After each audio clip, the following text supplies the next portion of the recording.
The last millennium has seen great empires rise and fall. But there's one nation with a story that's bigger than them all. China. In China, everything is about how do you accumulate more wealth. It's a brutal system. If you win big. If you lose everything. The Great Wall of China sends a statement to foreigners that says, this is what we can do, not just to you, but to ourselves. What is it about China that makes this such a land of extremes? It's a tale of war. Danger is anywhere and everywhere. By the time the war was over, China was essentially on its knees. One thing that could be sold to the Chinese was opium. It's a tale of success at any cost. Chairman Mao is the red sun in our hearts. He once said it didn't matter to him if millions of people died, if he got the utopia that he was hoping for. But how long can China continue to play by its own rules? It just wasn't expected that a communist country would become possibly the world's biggest practitioner of capitalism. The 21st century belongs to China, and many previous centuries have as well. To understand the mighty China to come, you need to look back to her past and the biggest story of boom and bust in human history.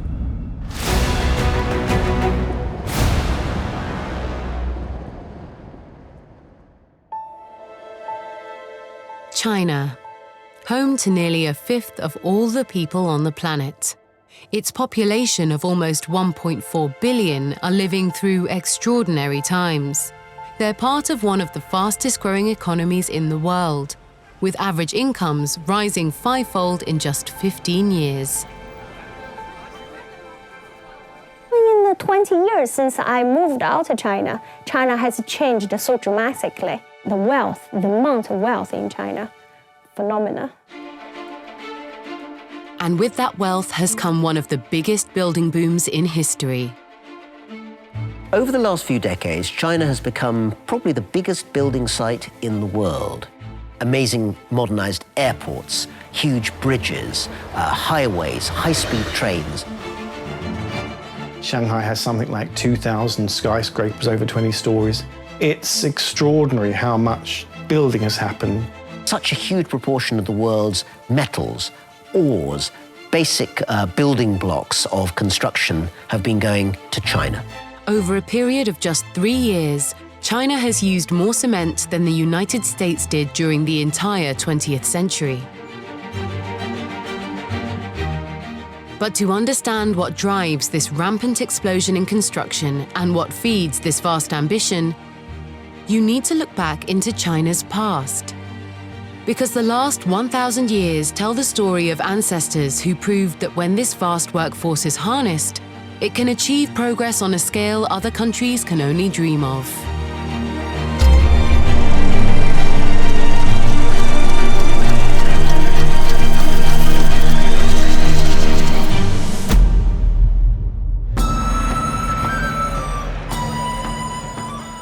"1,000 years ago, China was already a thriving country with a vibrant capital city.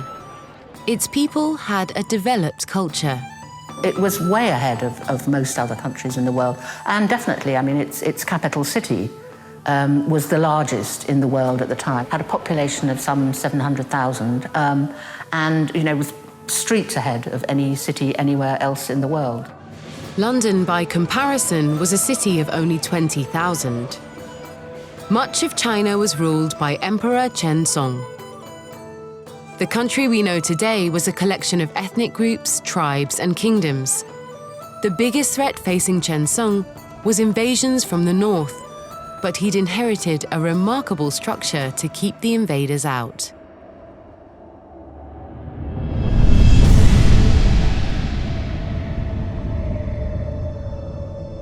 The Great Wall of China is a system of defense. It's basically a boundary between China and those who live beyond it.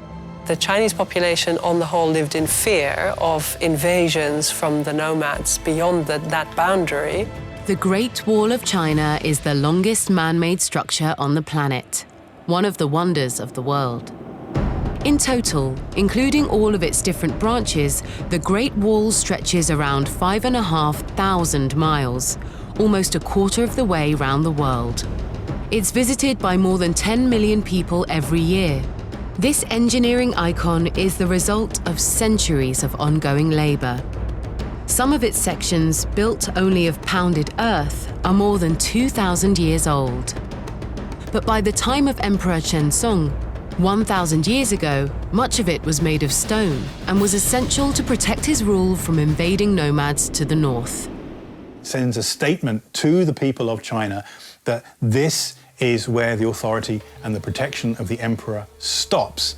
I think also the Great Wall of China sends a statement to foreigners that says, this is what we can do, not just to you, but to ourselves. This is the level of industry and the level of dedication, of expense and of hard labor that we will put in to standing our ground. Only in China, with its vast population, would such an enormous construction have been possible. So when the rest of the world was still in the Dark Ages, how was China able to build such a vast structure? The Great Wall of China was probably built to a large extent by people who were fulfilling a labor obligation. They did their work as a kind of tax payment. Instead of collecting taxes in cash, Chinese emperors often required people to give up their labor instead. Every year, able-bodied men had to serve the government building roads or building walls, repairing walls, and so on. They were able to mobilize enormous numbers of people to do that. It was a constantly replenished workforce that could be put to labor, and it could be put to work to do these enormous projects. Huge investment of manpower was put into the building of that wall, and it took, a very, very long time, and many, many lives were lost in the production of that wall. Generations ago, the Great Wall of China set a marker for what this country and its people were capable of. It was a sign that they could build bigger, think bigger, and mobilize a bigger workforce than anyone else on the planet. 1,000 years ago, this was the world's first superpower. But what would come next would be a dynasty that would transform the country and create a whole new brand that still dominates the world. Made in China. A millennium ago, China was the trailblazer that led the world. Today, its people still think bigger than anyone else. And in doing so, they're changing their nation beyond recognition. Somebody had left the Earth on a rocket in 1978-79 and returned to Earth in 2019. And having left from China and returned to China, they would not have recognized the place. We are looking at two different worlds. So what has been at the heart of this extraordinary growth? The answer is a brand we've all come to know very well. Made in China. The part that China's manufacturing industry plays in the world is, it's just enormous. I can remember trying to find a present for a Chinese friend who's going to have a baby. And you think, well, I'll get some wonderful toy. And every single toy was made in China. If you go into your kitchen, it's likely that most of the appliances you use, their toasters, kettles, they'll probably be made in China. Since the 1980s, it's become, the sort of factory of the world. It's very difficult to find something that isn't made in China these days, including the camera that I'm talking to right now and the television that people are watching this on. Even a Make America Great Again hat's probably made in China.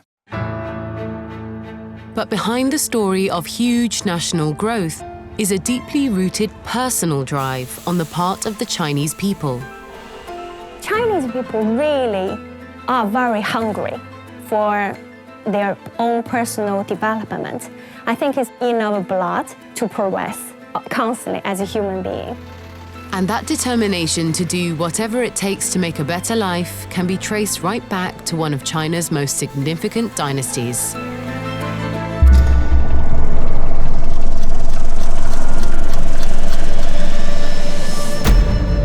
With 18 emperors spanning almost 300 years, the Song Dynasty transformed China beyond recognition. It was an amazingly successful moment in China's history. It was way ahead of most other countries in the world. The Song was a period of huge technological development, of commercialization, of specialization. In around 1100, midway through the dynasty, a scroll was painted, offering an extraordinary insight into what made Song China so successful. More than 5 meters long, it depicts life in the capital city, Kaifeng. Its treasures are still pored over by historians to this day, in search of clues about this ancient world. The society you see depicted on the Qingming scroll is really not what you would see anywhere else. It's an absolutely wonderful revelation of what the streets were like, and it gives you this extraordinary picture of an incredibly lively and bustling town. The painting gives a vivid insight into a people for whom the vibrancy of market life was at the heart of their culture. Shops lining the streets. You had very flourishing markets and also areas where different people would specialize. You see people gathering for commercial activities, buying things. You see them flaunting their wares. And for people in China today, these kinds of markets still buzz with life, day and night. It was very much a kind of modern city, really, with this kind of free trading going on all the time. One of the crucial points that distinguished Kaifeng from previous Chinese capitals was there was no curfew. It's the city that never sleeps. It just keeps on going. And that vastly prolongs the amount of commerce and trade and industry that you can have. So we have diarists from Song-era Kaifeng talking about, for example, enjoying the cafe culture, going to the pub, but then coming home and getting a kebab from a street seller on the way home. We hear about the late night stores. We have stories about the antiques market that starts up before dawn because it's selling dodgy goods. And so everything just keeps on rolling and keeps on rolling. It's possible to have 24-hour business. And in the Middle Ages, that vastly increases the amount of money you can make. While Europe was still in its medieval period, dominated by an aristocracy, China offered the possibility for people to get rich and rise up through the ranks of society. There's more of a kind of mixing, a more fluid society in which there are more opportunities for people to acquire the tools, at least to be literate enough to be a merchant. And that's a very different kind of culture that we don't really see until the 13th, 14th century in European urban context. Whilst a good education in England was the preserve of only the very rich, everyone in Song Dynasty China was encouraged to aim for the top. But getting to the top required a lot of hard work. China was the first country to use competitive examinations for entry into the civil service bureaucracy. If you wanted to get on in life truly, the thing was to get an education. We had no sense in Europe at that time of as it were, training people to become officials. You know, you were there really by right of birth or not. There is social mobility in China in a way that you don't see in other places in the pre-modern period. So there is social mobility because you could participate in the examinations and you could become a scholar. You could in fact become a close advisor of the emperor, regardless of where you had come from. The Song was an empire that offered enormous possibilities for its population. 1,000 years later, the possibility to improve your life through education is something that many people still pin their hopes on. Every year there's a competitive exam called the Gaokao, which essentially is a national university entrance examination. It's widely feared and widely respected. In some ways, it's the inheritor of that historical tradition of over 1,000 years of taking a very tough exam to get into the civil service bureaucracy. Chinese schools are so competitive. In China, everything is calculated on the marks on your paper. If you have 90 points or you have 80 points, that's your entire personal worth. Your fate is in this score. If you get, kind of a high score, you can choose where you go. If you don't, you're really kind of almost sort of exiled from the system. It's a pretty brutal system in terms of, if you win big. If you lose everything. There are all sorts of tales around the Gaokao even today. There was one particularly notorious one of students who essentially were wired up to drips so that they could have nutrients actually put into their bloodstream, meaning they wouldn't actually have to move away even for a few minutes to eat and drink, and making sure that they could just study. Now that's an extreme case, but it does show how seriously the Gaokao is taken in China today. It's bashed into you. You need to compete very early on in your life in order to have a good position later on in Chinese society. In the West, if you have no money, you can still go to hospital. You can still claim benefit. But in China, such a thing hardly exists. So the only thing you can count on is yourself and your family. If it was under the Song Dynasty that this sense of ambition was sewn into the fabric of Chinese life, it would be under the coming Ming Dynasty that the results of this extraordinary collective work ethic would make waves around the world.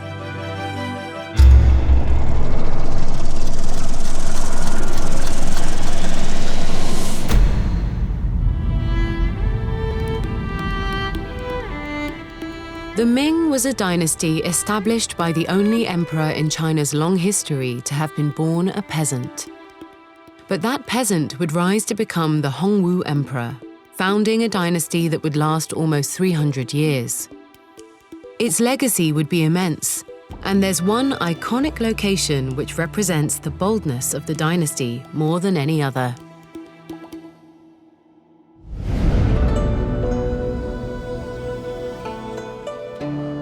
Beijing's Forbidden City would take over 1 million men more than 14 years to build. The vast complex is spread over 180 acres and contains almost 1,000 buildings.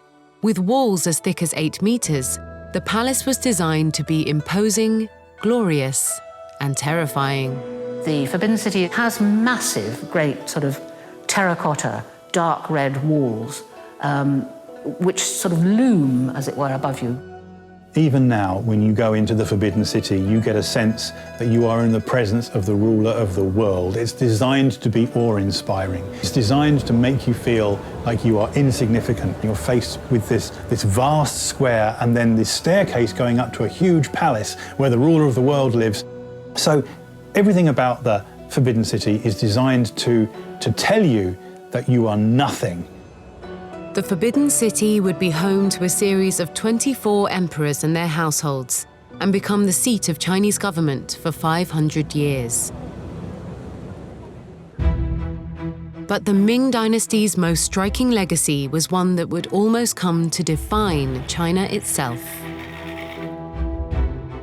You can't really separate the story of porcelain from the history of China. You can't separate fine porcelain from China, the country. So how did porcelain put China on the map? The answer lies in the southeastern city of Jingdezhen. The place where the best ceramics in China were made it's quite a small town. It's quite low, surrounded by wooded hills, and it's full of the most extraordinary ceramic factories.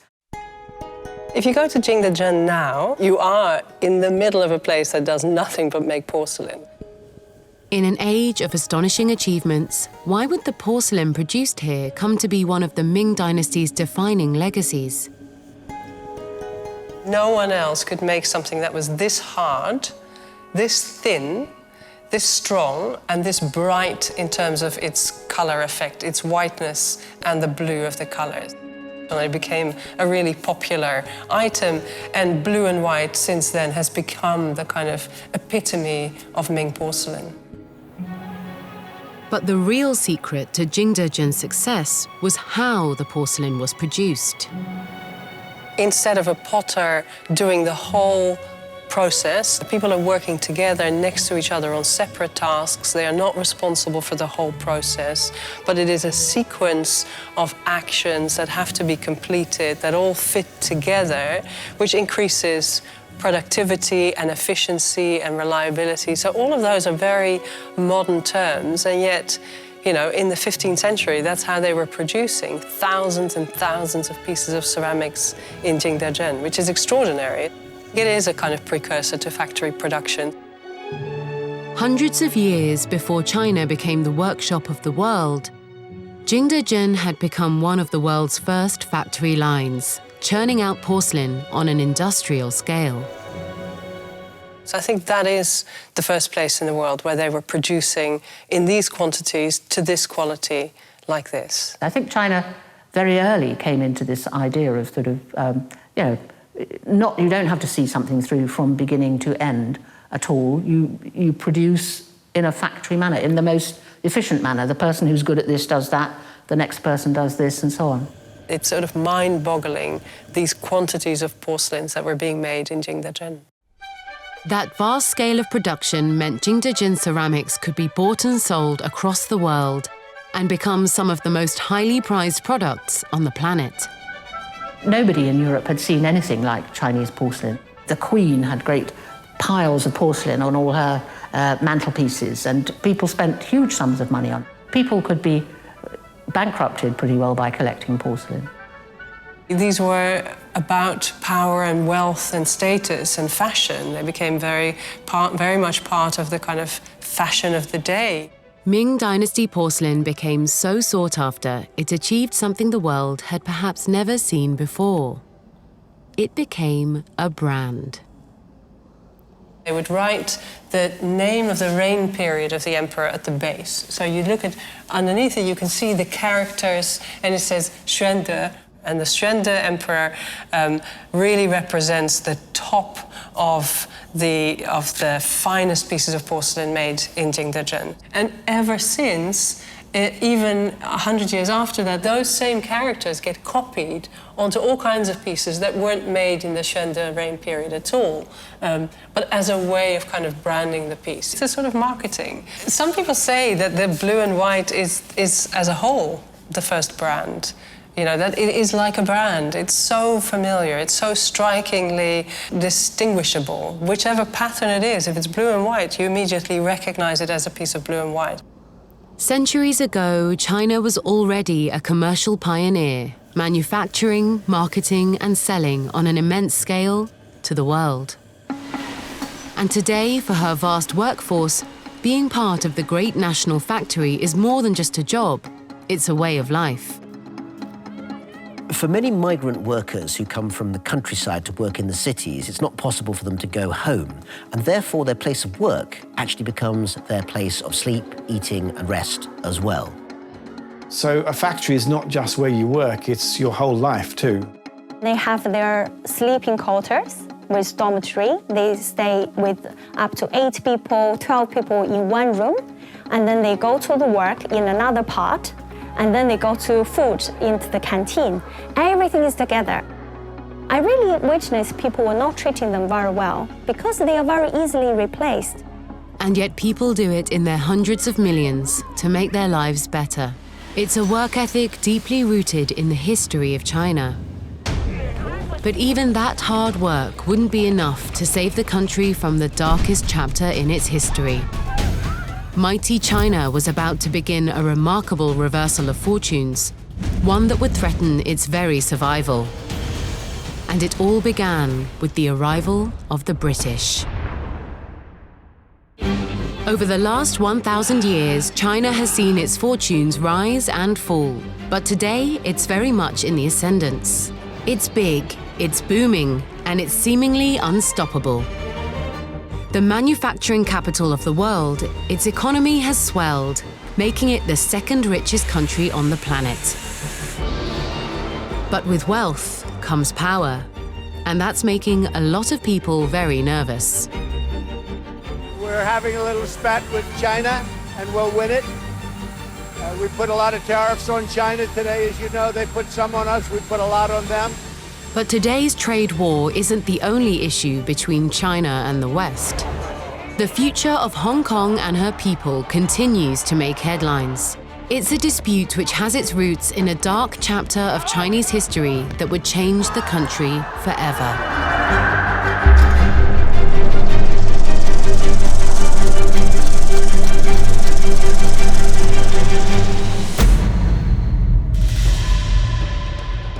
The Ming Dynasty had seen an explosion of exports around the world, from their sought-after porcelain to their fine silks. This success would continue under the Qing Dynasty that followed, but by the 18th century, there was something else from China that we wanted in Britain even more: tea.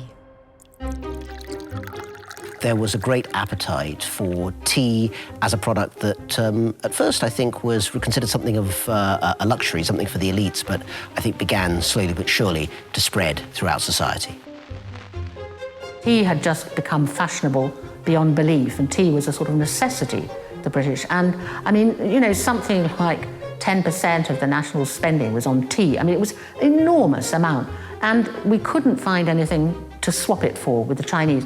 We were having to pay silver because they didn't want Indian cotton, they didn't want woolens from Bradford and so on. We had nothing that the Chinese wanted. But of course, having to flow a great deal of Britain's silver out into China was not something that looked good from the point of view of the national accounts. So there was a very urgent search for some kind of good that could be traded instead into the Chinese market.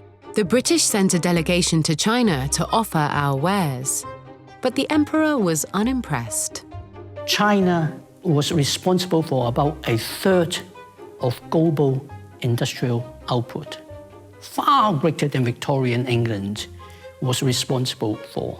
China was big enough that it could produce almost everything it needed.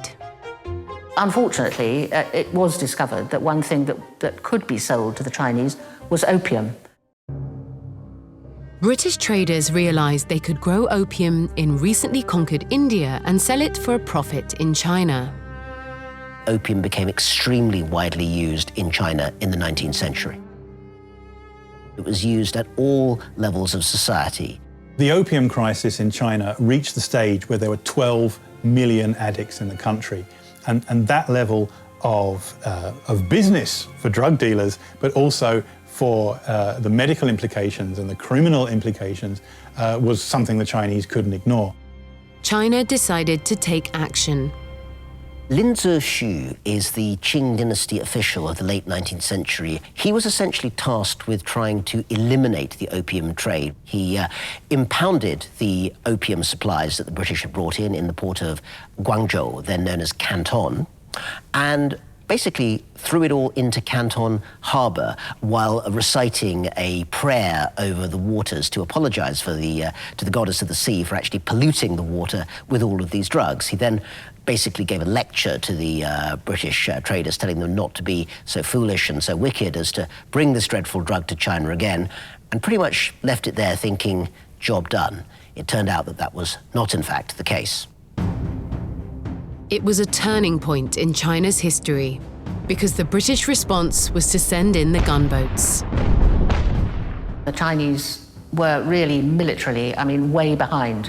You know, they had invented gunpowder, but they spent too much time making pretty fireworks and things like that and not developing the kinds of weapons and weaponry. After centuries of being an undisputed heavyweight, China had little need for a large navy. European countries, however, had been waging wars and building colonies around the world and were far more powerful than the Chinese realized. China's army and its ships were not a match for the British at all. 2 successive wars followed as other European powers joined the fray to get their hands on China's resources. But by this stage, opium addiction in China was so bad that even the military was in its grip. The emperor wasn't sure if he could even rely on the army because the troops were so sozzled with opium and so given to taking opium. I mean, it was a very serious problem in China. In 1860, the Second Opium War ended. The European powers were victorious and began to carve China up amongst themselves. For centuries, the world's superpower, China was forced to give up territory and open up various ports to the Europeans. Amongst the most important was the handing over of a rather obscure little island on China's south coast called Hong Kong. Control of Hong Kong Island gave the British Empire better access to Chinese trade, and an island it would hold for 150 years. But in a move that would have an even bigger impact, the British and other Europeans awarded themselves the right to live and trade freely in several cities along the coast of mainland China. They became known for decades after that as treaty ports. There were 5 of them, but one became much more prominent than the others. Indeed, one of the great cities of British Empire, you might say, and that was the port city of Shanghai. Areas were set aside for foreign residents where foreigners could live without having to pay any attention to China and Chinese law. They operated under their own laws and did very much as they pleased. Europeans got rich off the back of their new trade in China and enjoyed the high life. They're living a fantastically good life. Masses of Chinese servants. It was an incredibly comfortable place to live. From Shanghai, foreigners controlled most Chinese industries, mines, mills, and railways. They set her tariffs, collected taxes. Prosperity rested as it always had, on foreign guns and gunboats, within whose shelter Western pleasures undisturbed rolled on. At race courses and at resorts, Chinese appeared, as always, servants only. But for the locals, life wasn't quite so sweet. Chinese living in the city of Shanghai could see that those foreigners would often behave in a rude and even violent way to local Chinese, knowing that they could not be prosecuted under Chinese law, under the treaty provisions. They had to go to a special foreign court on Chinese soil instead. And that sort of inequality became a source of deep and bitter resentment. Even in the sort of early 20th century, Chinese weren't allowed to join the clubs that the foreigners had and so on. They couldn't come to the country club, they couldn't play tennis, they couldn't this, that, and the other. So very, very exclusive. Most Chinese who lived in these foreign concessions would either be servants, domestic helpers, or traders, merchants. This was a terribly shameful experience, the realization that China was essentially the plaything of a whole variety of other, more powerful countries.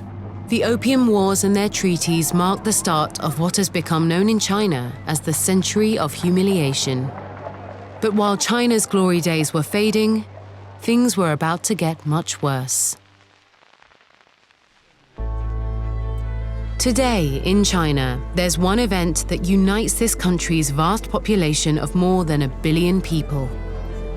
On December the 13th, the Nanjing Massacre Memorial Day brings Chinese people together to remember one of the darkest days in their history. It commemorates the moment when their status as a global superpower would become ancient history.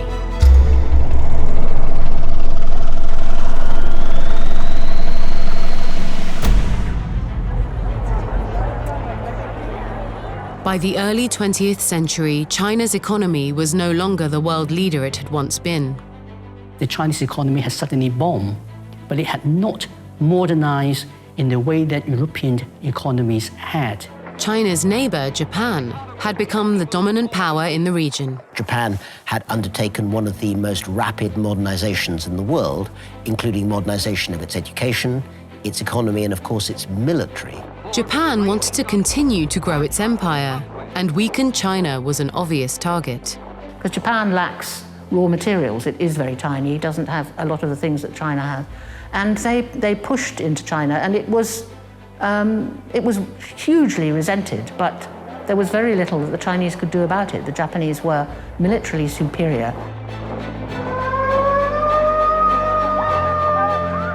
In 1937, war officially began between the two countries as Japan attacked Shanghai. July 1937, the war is on, with Shanghai first to take the shock. The Imperial Navy shells Shanghai at point-blank range, a century since Britain first blasted China open. But now it must drink deeper of the cup of bitterness. The inferior Chinese army withstood the bombardment of Shanghai for 3 months. They sacrificed thousands of troops, desperately hoping the onslaught would bring international help.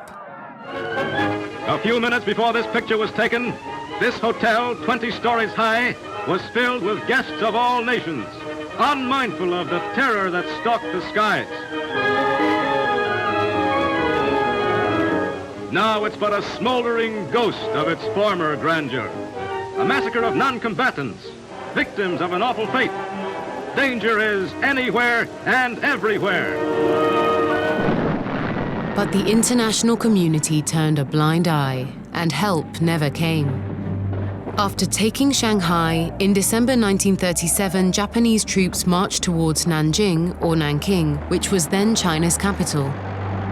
They'd expected to conquer China quickly, and after 3 months of fighting in Shanghai, they were fired up for battle. Having been told wrongly by their commanders that China would fall like ninepins when they invaded, they were angry, resentful, and bitter about the fact they had had to fight so hard by the time that they finally arrived at Nanjing at the end of that year. Angry and nervous about Chinese troops within the city walls, the Japanese embarked on a massacre that would go down in history. The rape of Nanking is it's an event which I think people still find it hard almost to explain. It's as if the Japanese army had just been told, you can do what you like. I mean, there was absolutely no thought of anything except really murdering and humiliating and hurting China. Japanese troops essentially went on a rampage. Women were treated to the most obscene sort of sexual violence before being murdered. Many men were killed because it was suspected by the Japanese that they were essentially soldiers who had taken off their uniforms. They regarded prisoners of war as chattels, as things they could just deal with in whatever way they saw fit. If you look at the press, the Japanese press, at the time that it was going on, there are quite jocular reports about how two soldiers had a competition to see how many prisoners they could bayonet. One soldier was reported to have killed 106 Chinese prisoners, and the other 105. During 6 weeks of massacre, the final number killed is believed to be around 200,000. China was weaker militarily, but now it was broken psychologically as well. During that war, more than 10 million Chinese were killed. More than 80 million Chinese became refugees in their own country. But in fighting against Japan, China soon found itself on the side of America, Britain, and their allies in the Second World War. In 1945, when America dropped nuclear bombs on Hiroshima and Nagasaki, Japan was forced out of the war. China was free. But the price it had paid during the war would affect it for generations. China had been fighting against the Japanese for about 8 years. It was utterly exhausted. China was devastated. The painful modernization it had been undertaking on everything from its railways to its roads to its agriculture, all of these aspects of life were smashed beyond repair. In addition, China's economy was destroyed. There was hyperinflation. By the time the war was over, China was essentially on its knees. Since the glory days of the Ming Dynasty, China's star had fallen. It had gone from being one of the most prosperous countries in the world to being just another developing country. But a leader was about to emerge who would take China on the most dramatic journey of her long history.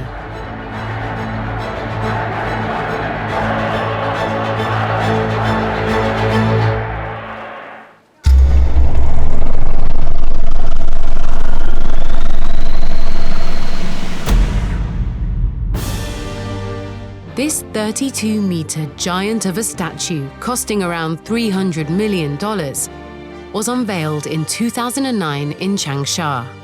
It's the face of the farmer's son who would turn China's Communist Party into a dominant force, as the country was ready for rebirth after its century of humiliation.